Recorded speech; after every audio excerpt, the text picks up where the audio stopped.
Porque o que Deus tem com a igreja é aliança. E aliança é via de mão dupla.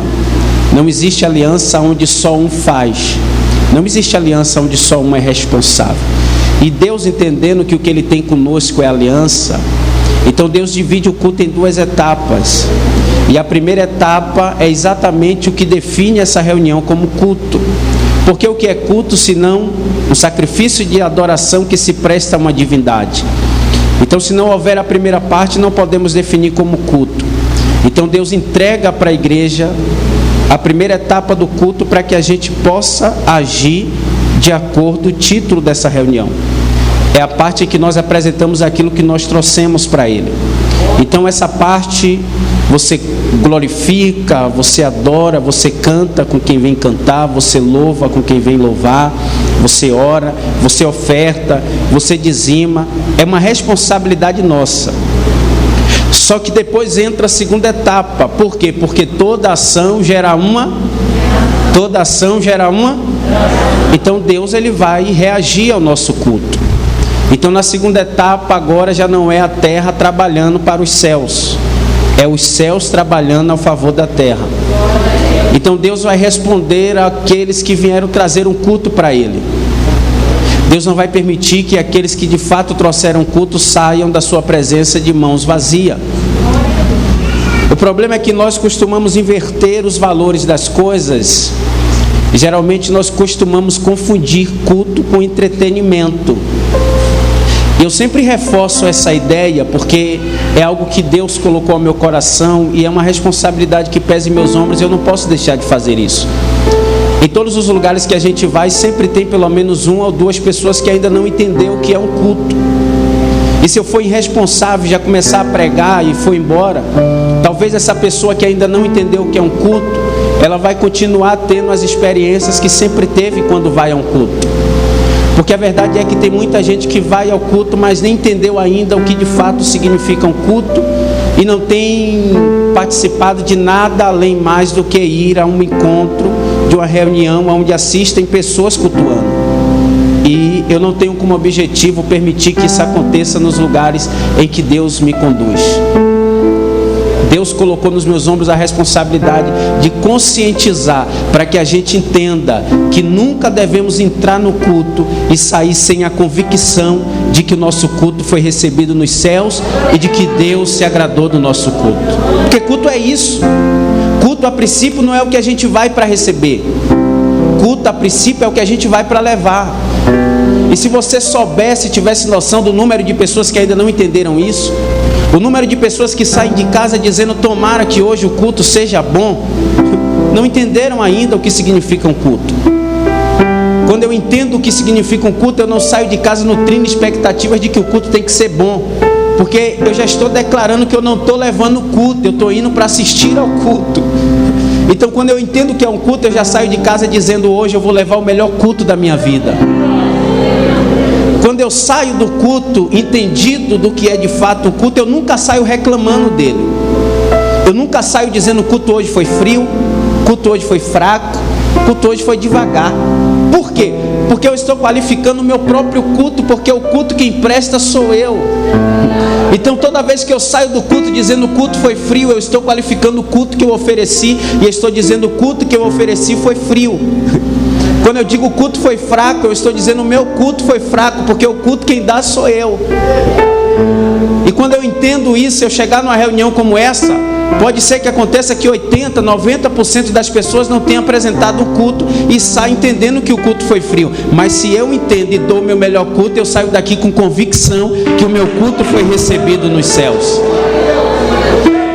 Eu fico impressionado com algumas pessoas em alguns lugares que eu chego e vejo o comportamento, a postura de algumas pessoas, tanto postura facial como postura corporal diante do culto, como se quem está no altar tivesse a obrigação de nutrir as expectativas de quem está na nave da igreja.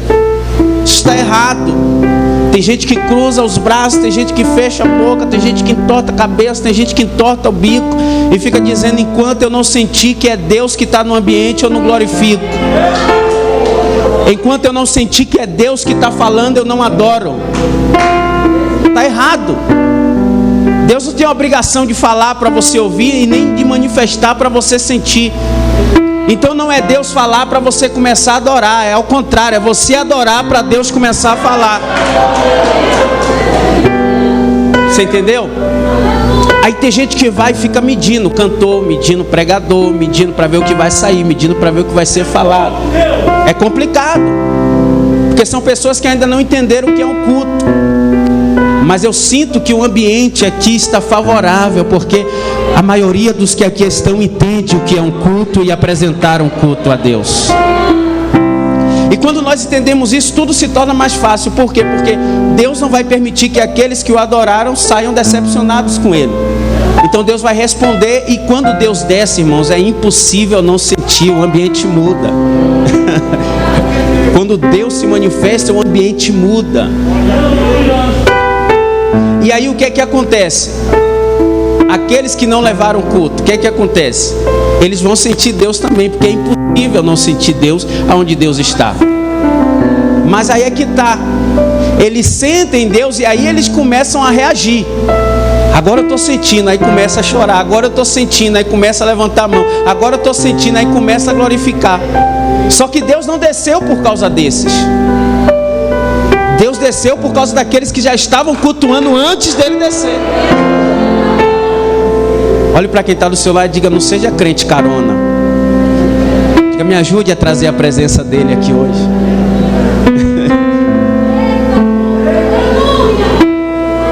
E Deus vai responder ao culto que você prestou nessa noite. O texto que nós estamos aqui diante dele é um texto conhecido por vocês, então, mesmo sendo um texto conhecido, não fiquem com poucas expectativas do que Deus pode te falar a partir de agora, porque eu sempre falo que pregadores foram chamados para falar o que a igreja não viu quando a igreja leu. Não teria sentido você adorar, você cultuar, você ofertar, você dizimar e dedicar 30, 40 minutos, 50 minutos, em algumas ocasiões até 1 hora para ouvir alguém falar aquilo que você pode ler na sua casa. Não teria sentido. Pastor, isso aí que você está falando eu já li aqui. E tem tanto que tem gente que enquanto o pregador está pregando, está ali olhando na Bíblia e está lendo na Bíblia ali, porque não é assim que funciona. Por que não é assim que funciona? Porque pregadores não foram chamar para falar aquilo que você vê quando você lê. É por isso que o apóstolo Paulo disse: nós, ministros do Evangelho, somos dispenseiros dos mistérios de Deus. O que é mistério? Aquilo que está escondido. Existe um espírito profético por trás das letras.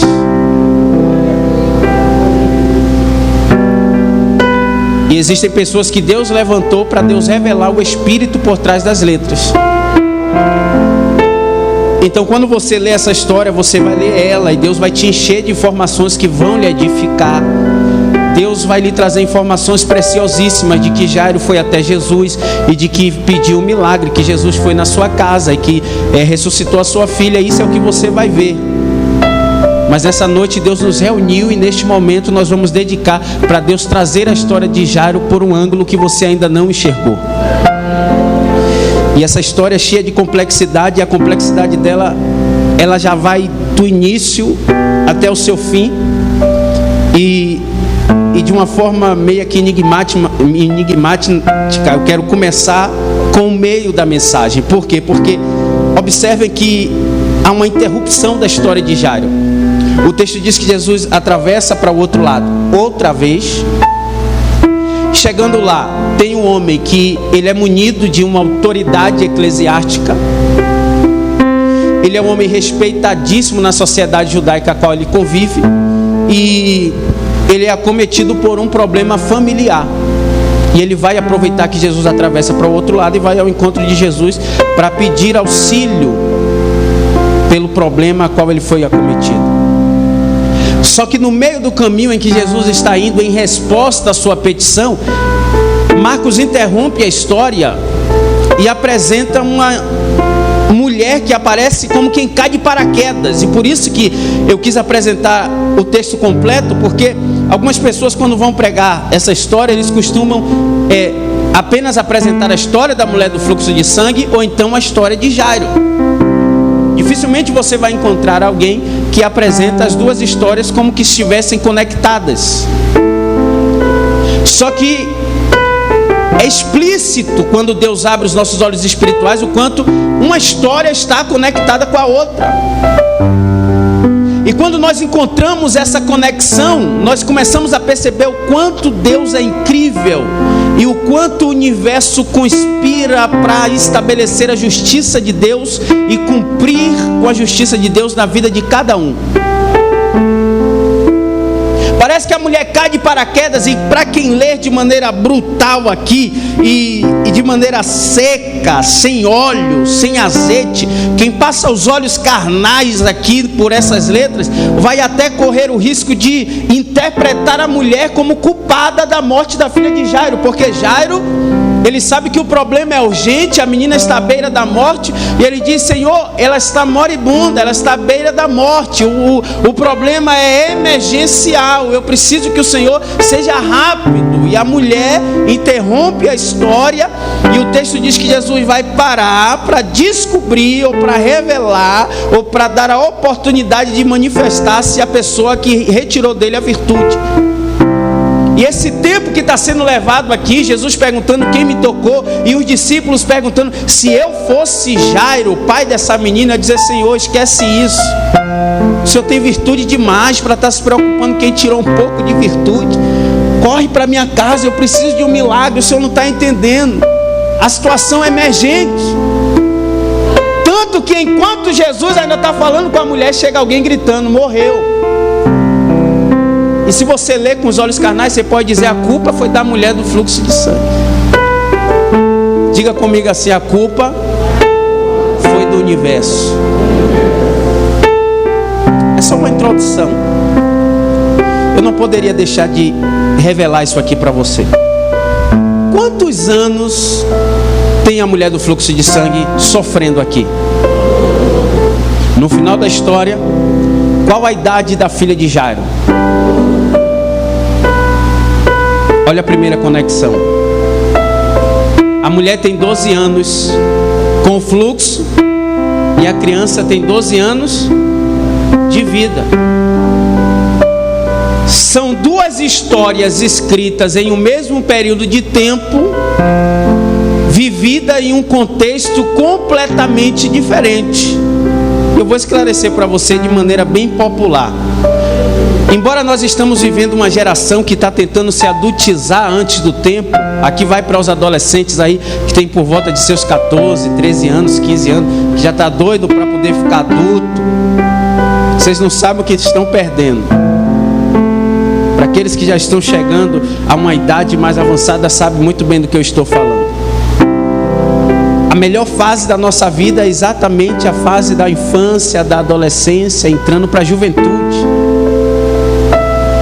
Por mais sofrida que seja a sua história de vida, antes de alcançar a sua adultização, é a melhor fase. Criança não paga conta, criança tem comida na mesa e não precisou se preocupar para fazer dinheiro para botar aquela comida. Tem roupa no corpo e não precisou acordar às 3, 4 da manhã para fazer o dinheiro para botar a roupa que está no corpo. Criança não se preocupa com prestação de apartamento, de carro, mensalidade escolar, internet, TV a cabo, conta de água, conta de luz, medicamento, exames médicos. É a melhor fase. Você come, não faz ideia de onde veio, mas tem para comer. Você veste, não faz ideia de onde veio, mas tem para vestir. Você vai dormir e sabe que tem alguém correndo por você para no outro dia você ter tudo aquilo que você tem. Para o adulto, completamente diferente. E quando a gente começa a entender a vida por esse ponto de vista, o que tem de gente hoje que queria voltar no tempo, o que tem de gente que ficou acelerando o processo para se tornar adulto ou adulta e hoje diz assim: como eu queria voltar o tempo. Não tinha as preocupações que tenho hoje. E as dores? E as dores? As dores. As irmãs e irmãos, depois que vai passando dos 30, que acorda, é uma dor aqui, é uma dor ali, é dor na perna, é dor na coluna, é bico de papagaio, começa... Não é assim? criança não tem nada disso, adolescente não tem nada disso. Pastor, o que você está querendo dizer? Que essa menina estava vivendo 12 anos de uma das melhores fases da vida dela. Nós estamos falando aqui de uma burguesinha, traduzindo para os dias atuais. Por quê? Porque ela é filha de alguém que tem um cargo de excelência na sociedade judaica. Ele é chefe da sinagoga, ele é um dos principais da sinagoga. Traduzindo para os dias de hoje, a filha de Jairo, ela não teria um iPhone 7, nem o 8, nem o 11, ela já teria o 12. Traduzindo para hoje, a filha de Jairo não teria um PlayStation 2, um PlayStation 3, já teria o 5. Não, a roupa dela não seria uma roupa de grife, de terceira classe, plagiada. Não.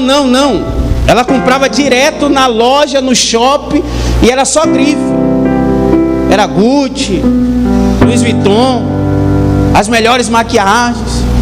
Eu estou simplificando para você entender, trazendo contexto para os nossos dias. Diga assim comigo: essa menina viveu 12 anos bem.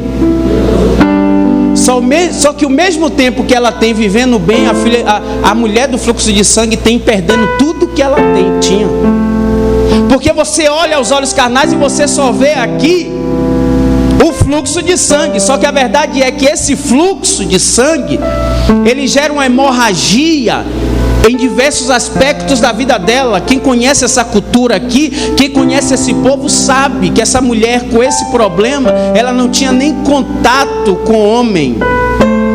Se ela tinha filhos, não podia ter nem contato com os seus filhos. Significa que durante esses 12 anos ela sofreu hemorragia familiar. Essa mulher, para tentar resolver o seu problema, ela começou a vender tudo o que tinha para pagar a medicina da época. Ela começou a sofrer hemorragia financeira, o seu dinheiro mingou. Vendo perder a sua família, o seu dinheiro, o seu estado físico, a sua saúde física, ela mingua o seu estado emocional. Quem vai perder toda essa estrutura e vai continuar bem emocionalmente?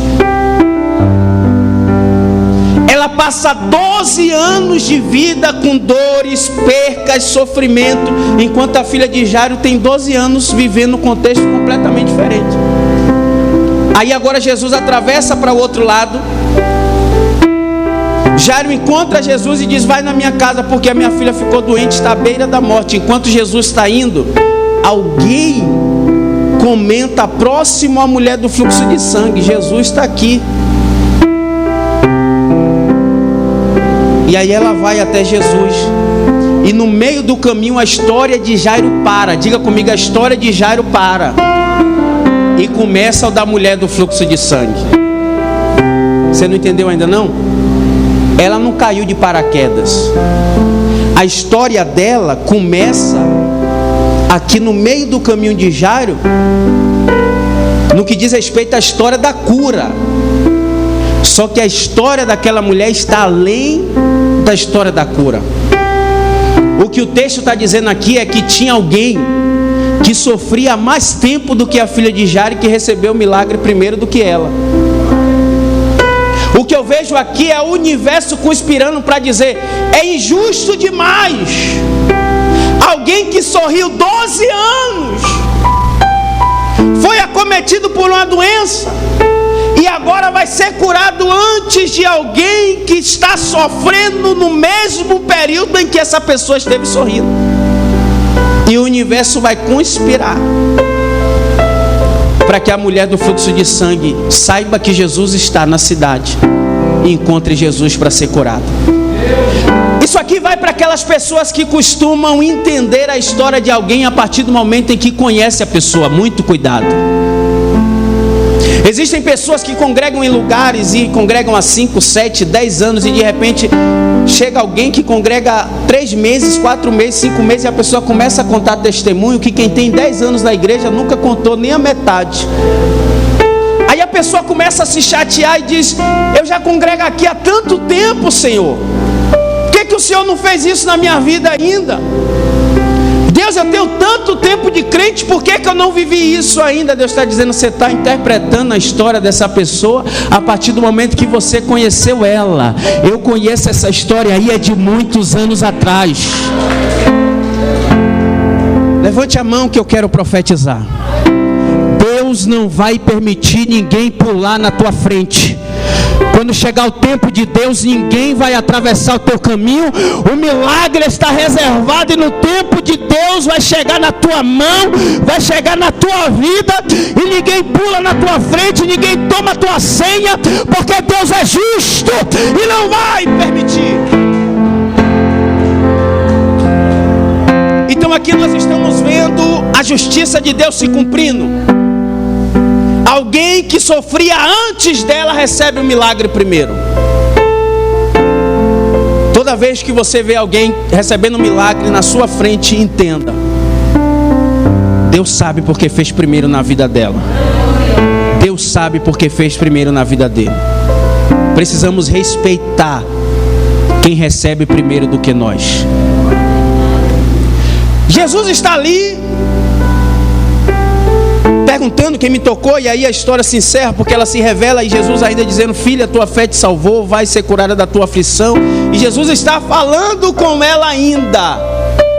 Aí vem os homens da casa de Jairo. Não, vocês não querem saber isso aqui. O Espírito Santo desceu aqui para mim, mas eu lembrei de um negócio, mas eu não vou falar. Vocês não querem não, vocês não querem saber. Vocês querem saber? Vocês querem saber o que é? Eu não ia falar não, mas eles querem saber. O início da história diz assim, ó: passando ele outra vez para o outro lado. Eu não ia falar não, mas o Espírito Santo lembrou. Vocês querem? Vou falar. Se o texto começa dizendo que Jesus passou outra vez, é porque já havia passado antes.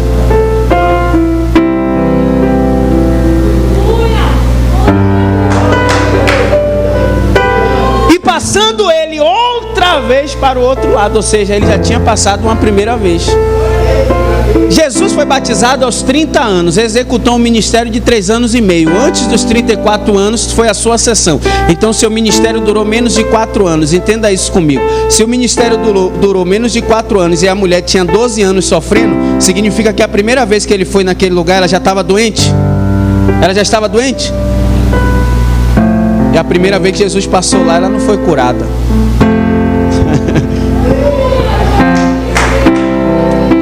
Sempre tem outra vez. Eu vou repetir, não desespera não. Sempre tem outra vez. Deus sempre tem outra vez para quem não recebeu na primeira. Você está entendendo?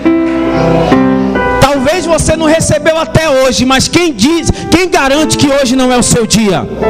Talvez você esteve aqui no culto de quarta ou de quinta, talvez você veio na última vigília e nada mudou ainda, mas sempre existe outra vez. Ele sempre passa de novo. Aí acaba a história, Jesus está falando com ela: vai filha, vai ser curada do teu mal, ser curada da tua aflição. E aí vem os homens da casa de Jairo. E se eu fosse dar um tema para esta mensagem aqui, eu daria um tema: quando Jesus entra, algumas coisas precisam sair. Ou quando Jesus entra, o que sai? Fica até melhor. Pergunta para mim: quando Jesus entra, o que sai? Pergunta para mim, vamos lá. 1, 2, 3. Olha aí. Jesus está indo para a casa de Jairo, conversando com a mulher. Quando ele vai concluir, vem os homens: não importunes mais o mestre. Irmãos, existem algumas aflições, existem alguns problemas, existem algumas coisas que acontecem na nossa vida. Que horas é essa aí, varão? Que horas é essa? Você que está aí olhando para o relógio, fala para mim, por favor. Muito obrigado. Tem glória a Deus aí?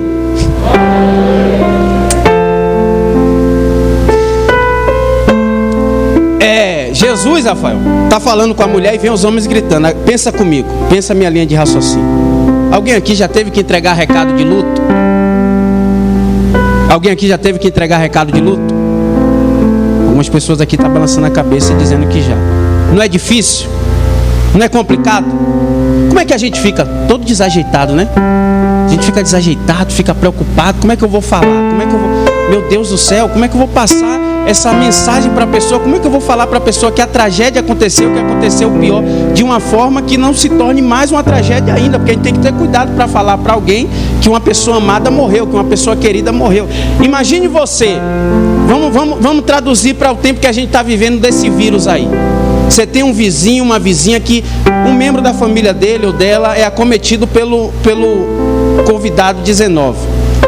E aí, de repente, a pessoa vai na farmácia para comprar uma cloroquina, um vermecticina, né? Tem até Florentina, sei lá qual é o nome dos remédios que estão usando aí. E aí a pessoa vai na farmácia para comprar. A pessoa diz, não, é melhor a gente não internar, porque estão colocando as pessoas para ser entubada, e a maioria que está sendo entubada não está conseguindo voltar. Então vamos na farmácia, vamos comprar uma cloroquina, comprar um remédio. E aí de repente a pessoa vai na farmácia, e aí você está perto da casa e fica sabendo que o doente morreu. Você vai atrás da pessoa que foi na farmácia, a pessoa está dentro da farmácia lá comprando remédio, passando dinheiro no caixa, ou então passando o cartão. Você vai chegar na frente da farmácia e vai gritar, não precisa comprar mais não, acabou de morrer. Fulano, devolve o remédio aí. Não gasta o dinheiro não, morreu. Você faria isso? Ninguém faria isso em sã consciência, irmão. Além de antiético, é imoral. Você já reparou que toda vez que a gente recebe uma bênção, recebe uma vitória, a gente quer contar para todo mundo? Não é verdade? Tem coisas que nem pode contar, tem coisas que não Deus faz e não pode contar. Quantas das pessoas que aqui estão, que já recebeu alguma coisa, Deus já começou a mostrar sinais de alguma coisa e você começou a contar para um monte de gente, aí deu errado. E aí esse rapaz foi só começar a contar, deu tudo errado, não acontece isso? Mesmo a gente sabendo que é perigoso contar para as pessoas o que está acontecendo de bom na nossa vida, a gente sempre não tem essa tendência a querer contar, mesmo sabendo que não é bom, que às vezes dá errado quando a gente conta, mas mesmo assim a gente não quer sair contando. Por que a gente tem essa mania? Porque a sensação que a gente tem ali da coisa boa, a gente quer compartilhar. A gente quer dividir, a gente quer que as pessoas sintam a mesma emoção, a mesma alegria, a mesma satisfação que a gente está sentindo com aquilo. A gente quer dividir isso, porque a ideia que se tem é que aquelas pessoas vão ter a mesma sensação boa que a gente tem. E por que quando é uma tragédia, quando é um luto, quando é uma notícia ruim, a gente não quer contar assim? Porque a sensação que a gente tem aqui dentro é ruim. E assim como a gente quer contar quando as sensações são boas, a gente não quer contar quando é ruim. Por quê? Porque a gente não quer que a pessoa sinta a dor que a gente está sentindo. Quantas das vezes que você está sofrendo, que você está triste por alguma coisa, e alguém pergunta o que foi que aconteceu? Por que você está triste? E você tem dificuldade de falar, e a pessoa tem que insistir para extrair de você o motivo da tristeza. E por que você não conta? Porque você não quer dividir essa sensação ruim com ninguém. Ou seja, nós estamos mais propícios a anunciar as coisas que nos faz se sentir. Olha aí, não precisa ser difícil, a vida de ninguém precisa ser difícil, mas às vezes a aflição vem, a aflição bate na porta, a dificuldade bate na porta, e não é bom. Não é bom passar por aflição, não é bom passar por dificuldades, por turbulência, mas existem coisas positivas no meio da aflição. E uma das coisas boas no meio da aflição e da adversidade é que a adversidade costuma revelar quem está na nossa casa. A adversidade costuma revelar o nosso ciclo de amizade. A adversidade costuma revelar quem é e quem não é, quem te ama e quem não te ama, quem torce por você e quem não torce. Porque tem gente comendo na tua mesa, tem gente entrando na tua casa, tem gente tendo acesso livre a você e que está montando arquibancada esperando a tragédia para sair anunciando. Mas levante a mão que tem uma profecia desse altar. Quem montou arquibancada para te ver envergonhada, envergonhado, vai ver Deus exaltando o milagre na tua casa, vai ver Deus exaltando com o milagre na tua família.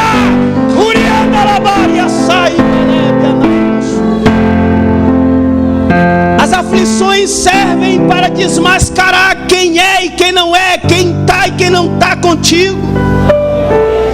Eu não vim dizer para você que é bom sofrer, Mas eu vim te alertar que o sofrimento tem seu lado positivo. Quando terminar, você vai saber com quem você deve contar.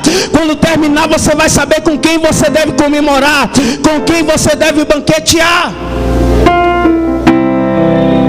Quem são esses homens que vêm vibrando de emoções, de sensações internas boas, querendo dividir rapidamente aquelas sensações? Homens que executam a mesma tarefa que ele, homens que têm o mesmo ministério que ele, homens que vivem na casa dele e inclusive vieram da casa dele. Só que Jesus escuta. Eles vêm falando para Jairo. Só que Jesus escuta. Não, eu vou repetir. Eles vêm falando para Jairo, só que o texto diz: e Jesus escutando isso. Eles vêm falando para Jairo, o texto diz: e Jesus escutando isso. Jesus está ouvindo o que estão falando a teu respeito. Jesus está ouvindo o que estão falando a teu respeito. Alguém te afrontou, alguém te largou um desaforo, e Jesus manda te dizer: deixa que eu escutei, deixa comigo porque eu ouvi. Quem está te afrontando não está afrontando você, está afrontando a Deus. Quem está mandando indireta para você, está mandando na verdade é para Deus. Jesus está escutando tudo.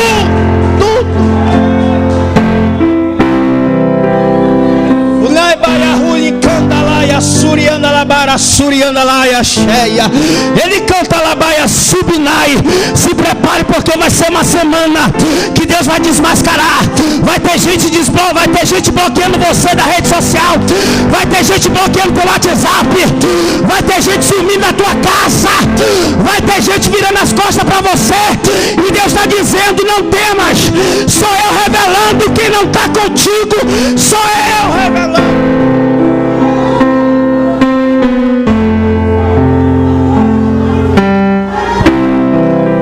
Pergunte para mim assim: por que isso?